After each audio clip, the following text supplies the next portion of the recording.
Assalamualaikum warahmatullahi wabarakatuh. Bersama saya Dia Alfi di Matlicious Channel. Kali ini kita akan belajar permutasi. Seru banget loh. Yuk check it out. Ani, Budi, dan Caca merupakan kandidat ketua dan wakil ketua OSIS. Mari kita lihat berapa cara pemilihannya. Nah, bisa jadi Ani sebagai ketua dan Budi sebagai wakilnya. Ataupun sebaliknya, Budi sebagai ketua dan Ani wakilnya. Atau bisa jadi Ani sebagai ketua dan Caca sebagai wakilnya. Ataupun sebaliknya, Caca terpilih sebagai ketua dan Ani menjadi wakilnya. Dan bisa juga Budi terpilih menjadi ketua dan Caca sebagai wakilnya. Ataupun sebaliknya, Caca sebagai ketua dan Budi sebagai wakilnya. Dengan memperhatikan posisi atau urutan depan ketua dan belakang wakilnya, maka secara keseluruhan diperoleh 6 cara pemilihan atau 6 permutasi.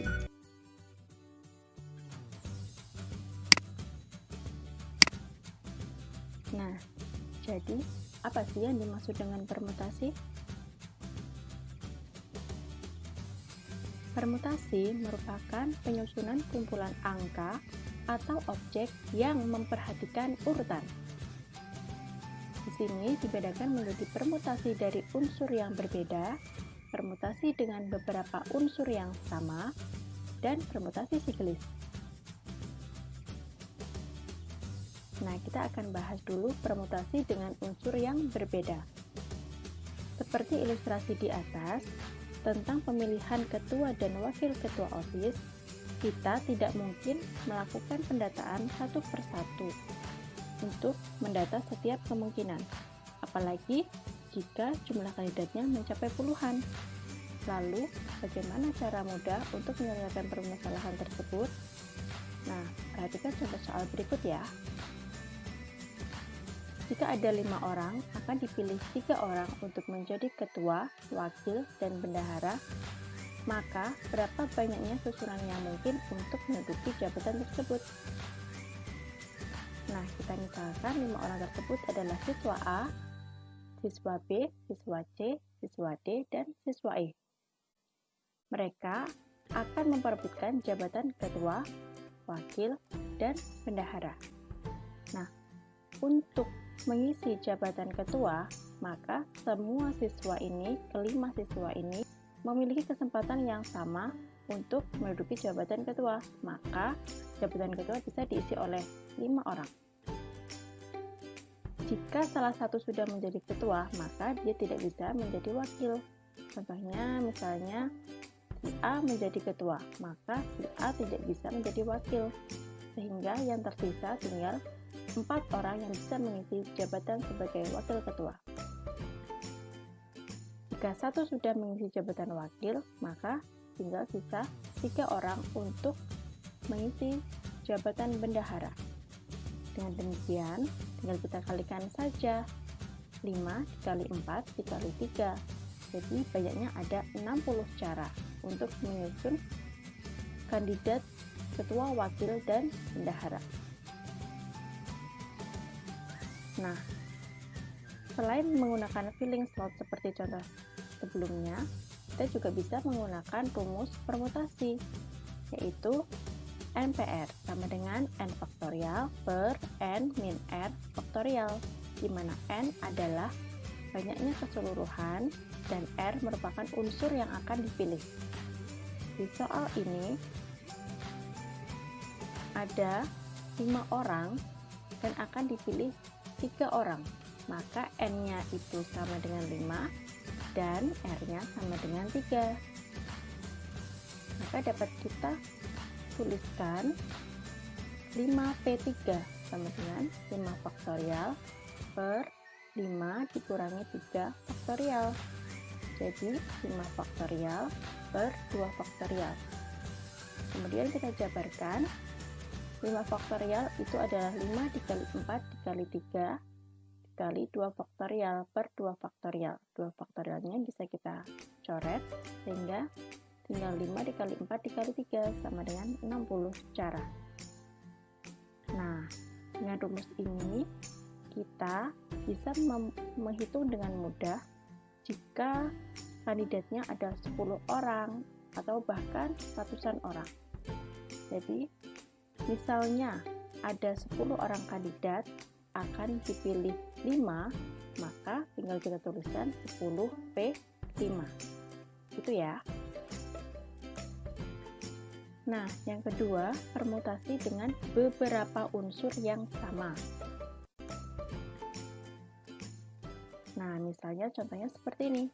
Berapa banyak susunan huruf yang berbeda yang dapat dibentuk dari huruf-huruf pada kata atap? Nah, jika kita data satu persatu, kata atap ini bisa dibuat menjadi 12 susunan huruf yang berbeda, mulai dari kata atap, patah, dan seterusnya sampai PTAA. Kita tidak mungkin mendata satu persatu untuk mencari berapa banyak susunan huruf yang berbeda. Maka dari itu, kita bisa menggunakan rumus permutasi. Kata atap itu ada 4 huruf dengan 2 huruf yang sama, yaitu huruf A. Kita bisa menggunakan rumus permutasi sama dengan N faktorial per P faktorial dikali I faktorial, di mana N adalah jumlah keseluruhan huruf, P dan I merupakan huruf yang sama. Dari soal di atas, maka N-nya 4 dan P-nya itu 2, sehingga diperoleh P sama dengan 4 faktorial per 2 faktorial. Jika dijabarkan, 4 dikali 3 dikali 2 faktorial per 2 faktorial sama dengan 12.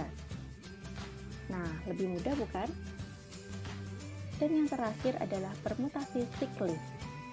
Permutasi siklis merupakan cara duduk melingkar. Biasanya soalnya itu mengelilingi meja bundar atau mengelilingi meja makan berbentuk lingkaran dan komprehensi meja bundar. Nah, ada rumus untuk permutasi siklis, yaitu N dikurangi 1 faktorial.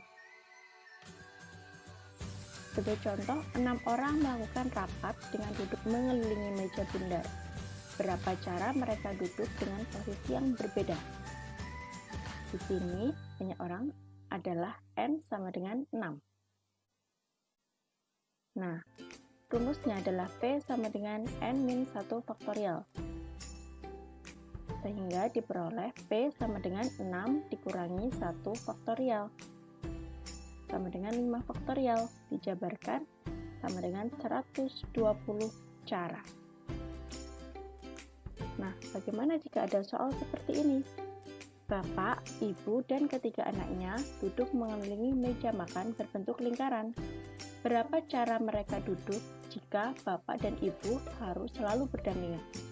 Kita bisa ilustrasikan sebagai berikut. Misalnya ini mejanya. Ada bapak, ibu, anak pertama, anak kedua, dan anak ketiga. Bapak dan ibu harus selalu duduk berdampingan. Jadi, bapak dan ibu di sini kita jadikan satu komponen. Jadi N-nya tinggal 1, 2, 3, dan 4. Sehingga diperoleh menggunakan rumus N-1 faktorial, jadi P sama dengan 4 dikurangi 1 faktorial. Nah, tetapi bapak dan ibu di sini juga bisa bermutasi. Bisa bapak yang sebelah kiri dan ibu sebelah kanan, atau sebaliknya, ibu di sebelah kiri dan bapak di sebelah kanan, sehingga harus dikalikan dengan 2 faktorial. Jadi 3 faktorial dikali 2 faktorial. Kita jabarkan, diperoleh jawabannya 12. Gimana? Seru banget kan? Semoga bermanfaat ya. Tetap jaga kesehatan dan selalu semangat. Terima kasih. Wassalamualaikum warahmatullahi wabarakatuh.